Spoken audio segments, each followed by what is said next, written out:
kaning gihisgutan nga si Solomon o si Hunas or Junas, mga inila kayo ni nga tao tungod kay naa sila'y mga espesyal nga gasa. Si Solomon ang iyang pagka-bright, ang iyang pagka-laom o kaalam nga way makatupong.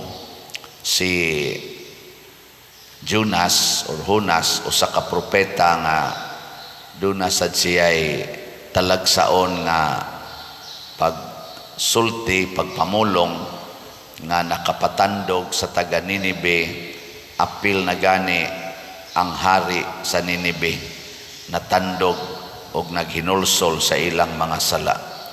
Pero matod pa ni Kristo, duna pa'y labaw ni Solomon, duna say labaw pa kay kang Hunas. Kinsa maning labaw pa nila? Kinsa man si Jesus. Karon og kamoy papilion, hay may mas labaw, si Jesus o ang inyong kaugalingon? Kinsa? Labaw si Jesus. Kinsa mang pulong ang inyong sundon, ang pulong ni Jesus o ang pulong sa inyong kaugalingon? So, og moingon si Jesus nga pasayloag kapito ang nakasala niya, ang imong kaugalingon moingon patagma na kay katulo na gibalik. Kinsa may imong sundon?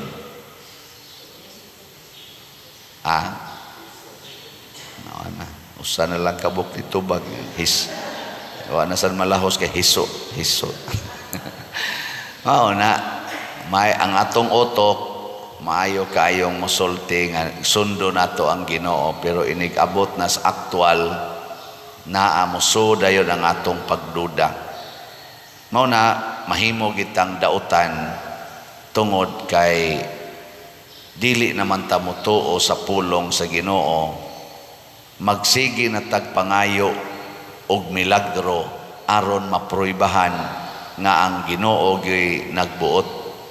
Murabag i-challenge nato ang Ginoo ba nga kung tinuod na Lord nga ang imong pulong maayo, milagrohin ning akong bana nga mobiya ni siyang kabit. Ingon man ka nga pasayloon, akong pasayloon ang akong bana nya hinaot unta nga mobiya ni siyang kabit. Nya kay sige kag pasaylo ni abot naman lag tulo ka tuig nangabit naman hinuog lain, mingon ka di na ni mada Lord, sobra na ni, wa man ko nimo paminawa, wa man ko nimo tubaga. Di ba? Nya unsaman sakto nang imong analysis o dili? Wa man yun, wa man mausab, imo naman untang gipasaylo, imong gisabot. Pero wa man mausab, ni grabe naman noon. Unsa man? Pasabot ba nga ang Ginoo wa maminaw nimo? Naminaw oy. Pero ikaw maoy wa maminaw. Ikaw maoy wa mo sunod. Kay ikaw nagpasaylo ka sa imong bana or sa imong anak or sa imong asawa or ni kinsa diha nga duna kay pangandoy nga matuman ang imong gusto nga mag-usab siya. Di man na mo'y gustos Ginoo. Ang gustos Ginoo mo pasaylo ganita, way limit. Mausab man siya sa dili, di na mo'y isyo. Ang isyo, makapasaylo ba kaniya? Kay ang sugo os Ginoo, pasayloa ang nakasala nimo. Kanara, diha ra ka kutob. Nyahain man diha ang gahom sa Ginoo mulihok. Asa man, dili sa pagkausab sa imong gipasaylo, kung dili naa nimo nga dili naka pulan, dili naka kapuyon nga magsigig pasaylo. Kana maoy dako kayong grasya. Ginoo, 30 na katuig kong nagsigig pasaylo aning akong bana or niining akong asawa or ining akong ugangan. Salamat sa gasa sa pagpasaylo. Ana, wa gyud mausab ang mga animal dagko ni grabe na noon. Salamat nga bisag ni grabe sila, naalang yapon ko'y kusog o kadasig sa pagpasaylo, pagkanindot ani Lord. Ana, di ba? Saan? Okay na ninyo? Ginoo, dugay-dugay na gyud kong sigig pasaylo og antos aning akong anak nga porti na gyung adika sa drugas, musuyo pagyod, mangawat pagyod, mangilad pagyod. Salamat Ginoo nga hangtod karon kamao pa kong muhigugma niya isip akong anak. Bisag sakit kay para nako, uwaw pagyud kay para nako, kay hasta mo mga silingan gipangilad na, gipangkawata na. Salamat Ginoo nga kamao lang yapon kong muhigugma sa akong anak isip akong anak. Di ba? Ayaw na pangandoy, usba na in taon siya Ginoo. Ginoo in taon, mausap unta, mubiya unta siya siyang bisyo. Nya kundi man gyud mubiya, nganong wa man ka maminaw nako Lord nga purti man ta nakong sunod sa imong pulong. Gasigi man ta kog pasaylo ani, gasigi man ta kog higugma ani. Nganong wa man nimo na usba siya ni grabe naman noon ni. Wa jud ka maluoy nako Lord. Mao man ay atong kabuang. Gilingi ay mong tupad. Ing na sugod karon di na ta mangandoy nga ihatag sa Ginoo ang atong gipangayo. Ing na di na ta mangandoy nga ihatag sa Ginoo ang atong gipangayo. Unsa na may atong pangandoyon nga makapadayon tagtuman sa iyang sugo bisan pag wa natay nakita nga nindot nga resulta. Ako baya usahay mo ra kog mapulan og sigig baligyag slat. Bitaw kay pras karon perti nang daghanan natog bayron non sa ato dinhing finishing touches sa kumbinto. Perti na gyung daghana gasapaw-sapaw ba perting daghana kay lima go na kabuk atong kontraktor diha. Nya pulos maningil nga wa naman tay kwarta. Ingon ko Ginoo in town. Kung imo lang untang hikapon ng kasing-kasing aning ako mga viewers, mo palit taligtag sa kaslat karong adlaw, hurot magid unta ni Gritso. Nganong wa pa man gini sila mamalit Lord? Ana ko usahay. Kapoy naman kay pamaligya, wa man gyapon mamalit. Nya mo remind sa akong Ginoo, ayaw na lang pagsigig ingon diha nga wa mo palit. Ang importante di ka mauaw magpabaga ng imong naong sa siging baligyag slat bisag hapit wa na imo palit. Inana so mo na una madasig na sago Lord bitaw no, salamat kayo ha nga hangtod karon baga pagyud kog naong ug wa pa jud ko ma-discourage sa siging baligyag slat. Nya ikaduha unsay gisultis Ginoo nako kada nako pananghid niya or kada nako ba pakig-istorya niya bahin ani kay bugat-bugat ba ya gato umugaan dili ay bugat-bugat sad niya moingon din Ginoo i-appreciate pod ang namalit mo na ako dyan ang i-announce ang update sa atong slots no. Bahala na lagyo tay ang increase basta na agi increase ang atong SBF dag para rabanis atong kumbinto. Atong pasalamatan ang Ginoo kay niabot ng atong halin og 11,397 kaslots. Pagpak. Salamat kayo. Praise the Lord. Yeah. Bisag usa lang kabuok mo palit, pasabot na agyoy epekto. Pero kung magdungan sad mo pabalitanan kay gaabot naman ning atong bayronon og damoy kasing-kasing pila ra may paghatag og 500 god. 500 pesos, di man tingali kay na bugat. Nya, muhatag ka karon. Hatag na sad ka sunod buwan or sunod semana. Gamay ra jud kay nang 500 pesos. Magdungan tang tanan. Pila naman ni akong subscriber sa YouTube, 183,000. Manghatag lang ning tanan og tag 500, bisag katunga lang aning 183. Kaning napamay 48,603 ka slots sa SBF dag.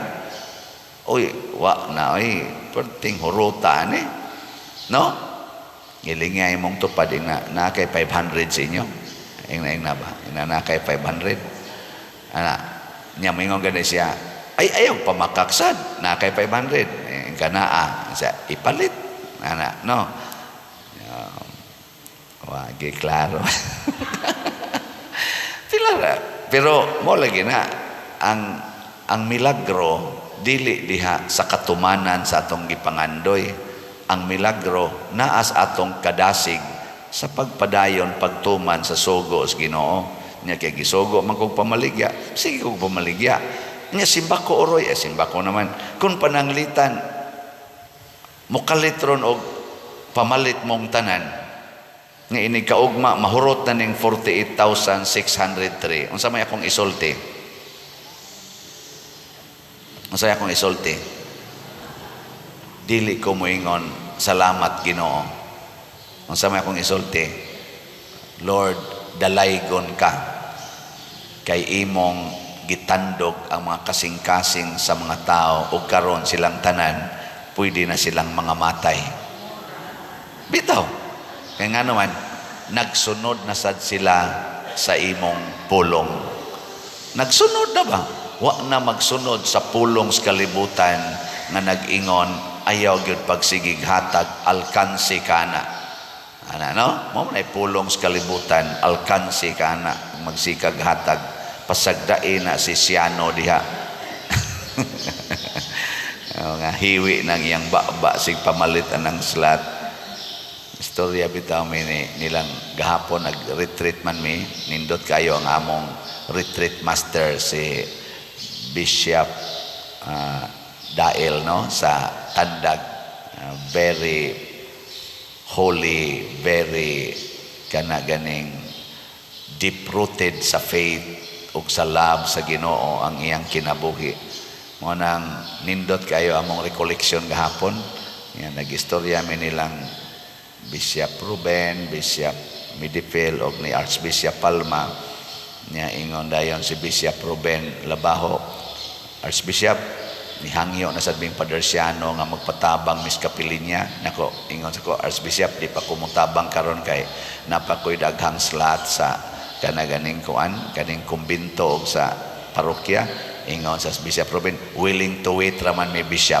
Ana ingon des Bishop Archbishop Palma, believe bitaw ko aning Siano kay daghan gini siyag mga followers nga kusog kayo manghatag nga inihonghong sa kong Archbishop bitaw Bishop mura magnihinay karon.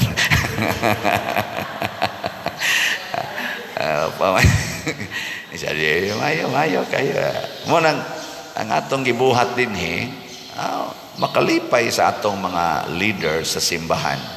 Indot no makalipay. Yeah.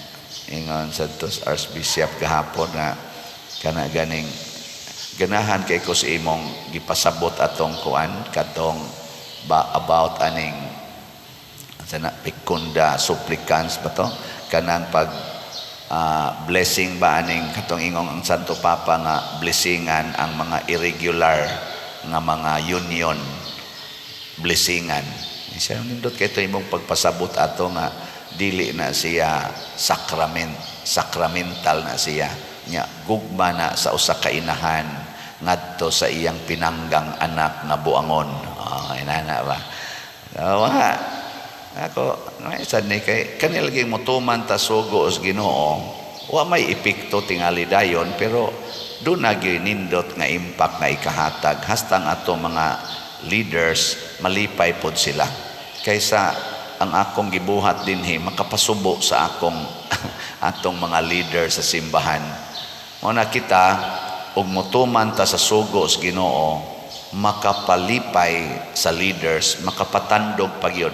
Mo na ang mga tao sa Ninibe sa dihang naminaw sila sa pulong ni Jonas og nagbuhat na sila hasta ang ilang hari natandog og ni usab sad nitahod sa pulong sa propeta nga si Jonas. Munang di na ta magsigpangandoy nga mga usab ng atong mga isig katao. usbo nato una ang atong kaugalingon. Kanabitang panultihon, kung karon makadungog kamo sa iyang tingog, ayaw patig-aha ang inyong mga kasing-kasing. Mo manaroy pinakapaboritong pulong panahon sa Kwaresma. Ang ato sang divine cleansing, healing, and strength nga slot DCHS para sa atong Holy Week o sa atong pista nga celebration, nahalina na po tag 865 ka slots. Pakpak na sad. Anaapay 29,135 ka slots nga available. Tag 200 pesos rani. Nya do naman ni 22 slot challenge nga tag 4,400. Anaa na sad tay nadawat nga napo or 10 ka 22 slot challenge. Pakpak na sad. Salamat kayo. Naday tay gamay nga kuan update sa atong kwintada sa atong CTO funds. Ang total nato nga CTO nga nadawat katong Christ Transforming Union for allocation ni para sa kuan housing para sa pagpaayog mga balay is 4,463,472 pesos.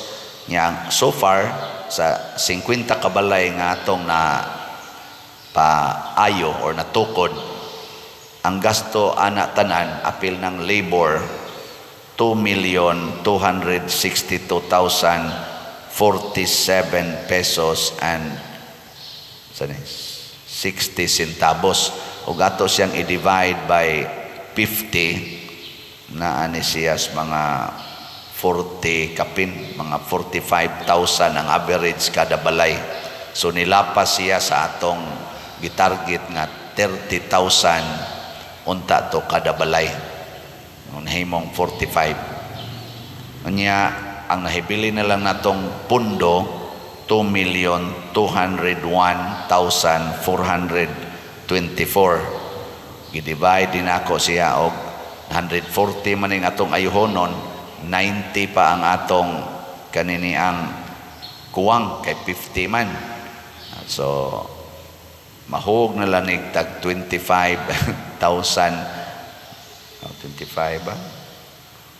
Manginana kada balay atong budget.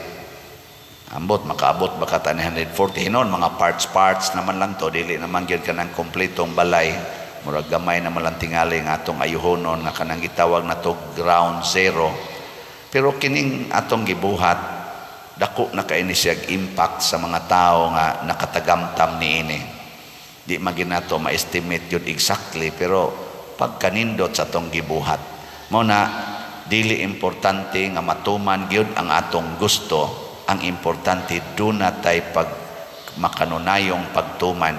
Mo na ako dinhi lipay ko nga namalit mog slots, pero musulti sa ko ninyo, we need immediate funds karon tungod aning atong kumbinto. Nindot na kay atong kumbinto, no? Hapit na gyud mahuman. Nindot ba tanawon o bati?